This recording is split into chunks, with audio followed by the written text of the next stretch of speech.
The space race did a lot of good for humanity. It proved that you can spend your way to victory, technically, without a shot, kind of, ish. Minus every proxy war that happened in the Cold War, but that's a whole different topic altogether. The practical applications of tech that came from the space program's list is high, and in some places quite surprising. Proof of concept for spaceflight, microchips, mobile phones, GPS, gyroscopes, satellite, TV, the modern internet, Velcro, some sci-fi, some actual science, but most importantly, however, it was the imagination. Think of the possibilities. Did I leave the stove on? Speak off. New generation of weird and wonderful tech that will create more paradigm shifts, including us, making us more the metaphorical cyborg with every new piece of technology that is released to the general public. It is one of the most interesting times to be alive, even in the most boring apocalypse never not dreamed up because it would bomb at the box office. There's an article in the Cyborg Handbook, compiled and partly written by Chris Gray, titled Sci-Fi Becomes Military Fact, where the ideas that made sci-fi such a compelling genre are used in the imaginations of the military. But now it seems closer to sci-fi becomes corporate ownership. I do fear the day when I look at the moon and see a brand logo. That being said, the world is digitally managed from finance to outsourcing a brain's memory. Seriously, try and remember more than one phone number that wasn't your childhood landline. The space program is connected to a lot of things we take for granted. Imagine if GPS was revoked from public access. It was only given to public access when a passenger plane was accidentally downed by Russia. The modern day food industry, which was affected heavily by HACCP, NASA's food division, is responsible for why you trust the food you buy, because you really don't want to be sick in space. Field biology has been made easier tenfold by using the image and pattern recognition AI software that was used to map the stars through the Hubble telescope. There's an odd similarity between stars and the natural world. NASA paved the way to the mobile phone using complex computers, making computers generally smaller. The finance industry was revolutionized by the explosion of available small computing systems. Credit checking systems were put in place, and chip and pin is becoming the world's way of paying for things. This, in turn, has created an evolution in fintech, which is now #1 in global industry growth. Ultraviolet Azima laser analysis helped us understand what was wrong with the ozone layer. Once we knew what was damaging it, the chemicals were banned and the ozone started repairing itself. These lasers are now used in heart and eye surgery. Healthcare has obviously benefited from lasers, but the benefits of lasers could have its own video. I mean, any one of these things could. One thing that is going to start playing more of a role in our lives in the future are biomedical wearable tech. Already, it has transitioned some areas of healthcare from preventative disease analysis to health and wellness. The moon is the 8th continent. This means it has the potential for being the new Wild West. International law only really applies if you can enforce it, which might prove a bit tricky when the nearest judge is on Earth. Helium-3 is going to be the new space gold for its use as a fusion fuel. Whoever figures out commercial fusion owns the future, meaning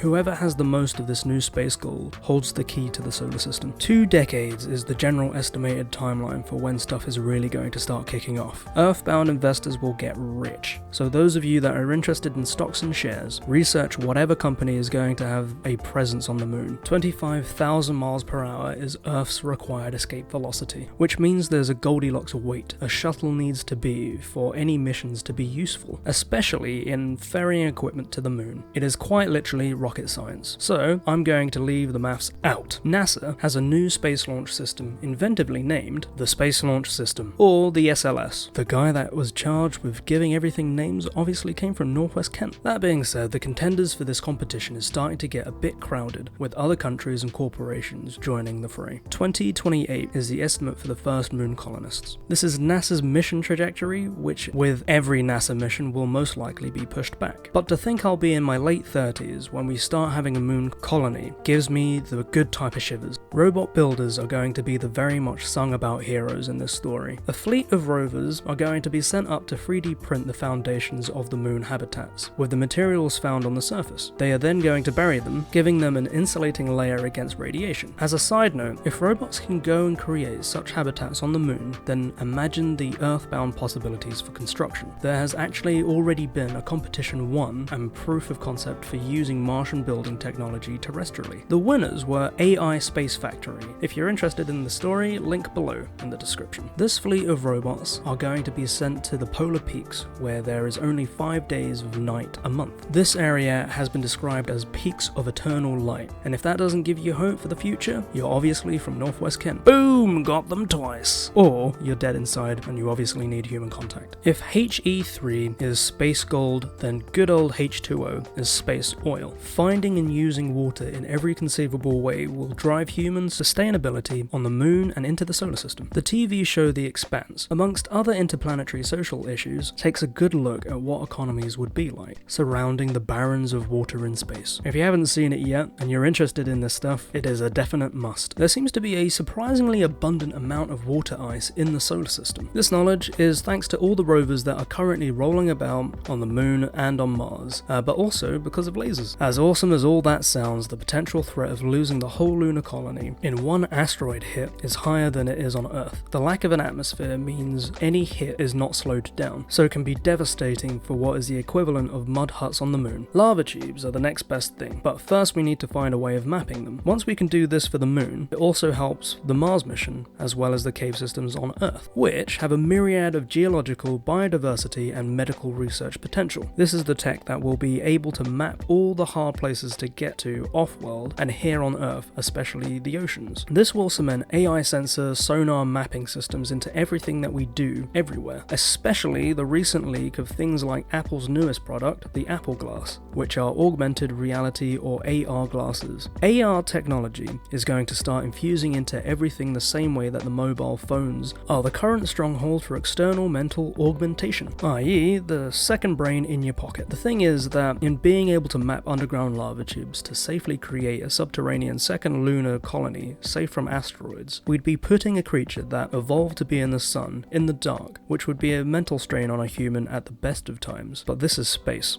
The good thing about allowing technology to create a persistent AR-supported society here on Earth is the ability to create a Star Trek-like holodeck for mental wellness. This becomes not just economically viable on Earth as the next evolution of video gaming, but a necessity for astronauts' mental health. On the same line of thought, the joysticks that will need to be implemented to help the robots on the surface do more intricate work will be so much more advanced than what we currently have for robotic keyhole surgery. This will, 1. revolutionize how surgery is done, and 2. make incredibly immersive video games. I'm currently looking forward to the latter, but by the time it is available to us peasants, I'll probably be requiring robotic assistance in some way or another. Helium-3 is going to be the game changer. Most of it can be found on the dark side of the moon. This is where most of the solar winds hits and deposits it. This is also where China is focusing its current lunar missions. If a space war kicks off, this is most likely where it will start. Just a heads up, I guess. For the things that can't be mined or otherwise manufactured on the moon and later on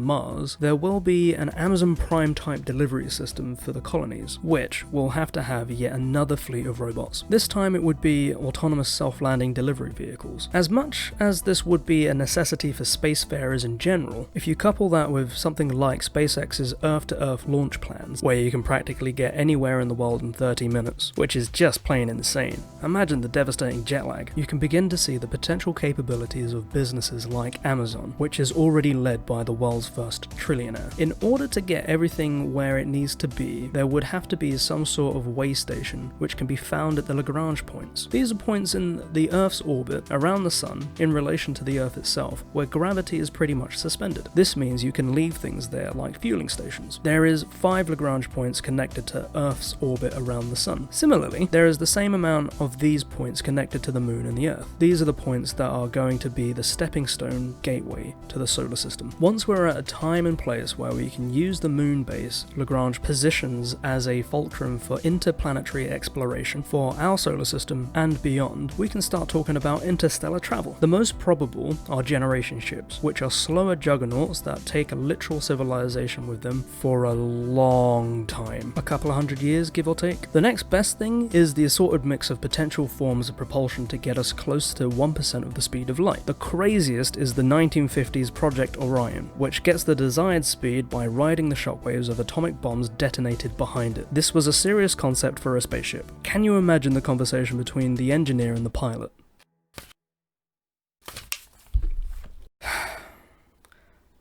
Are you okay, Frank? This seems like a bit of a call for help. How's the divorce going?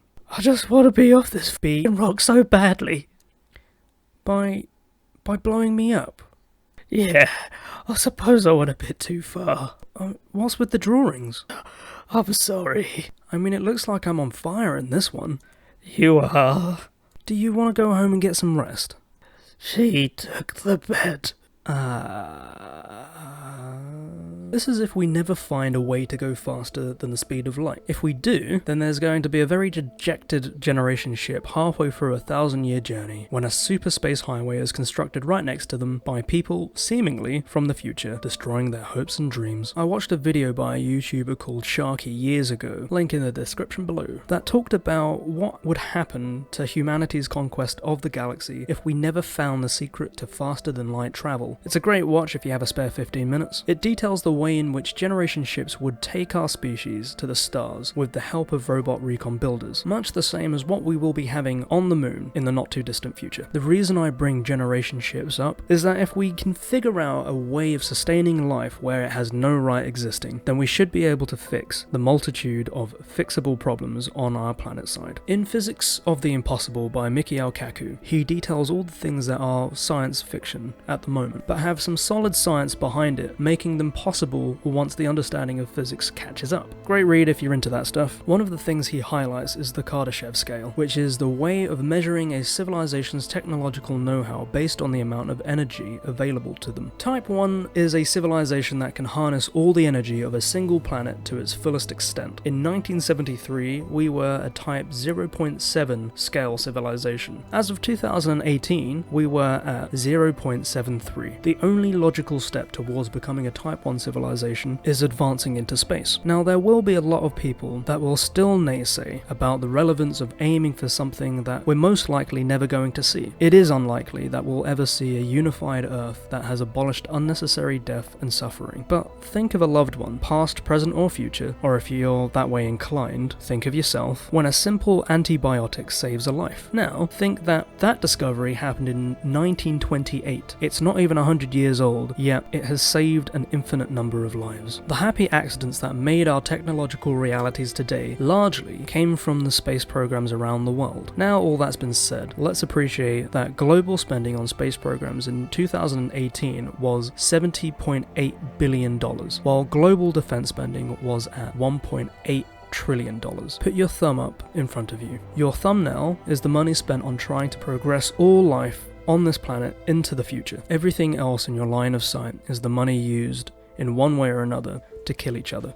Let's go to the stars. I don't want to be on this planet anymore. Whatever does happen in the future, one thing is for sure. The future will be affected greatly by the technology we as a species makes for becoming a spacefaring civilization. NASA, brought to you by Nazi scientists. Oh, fuff. Beep. Eek.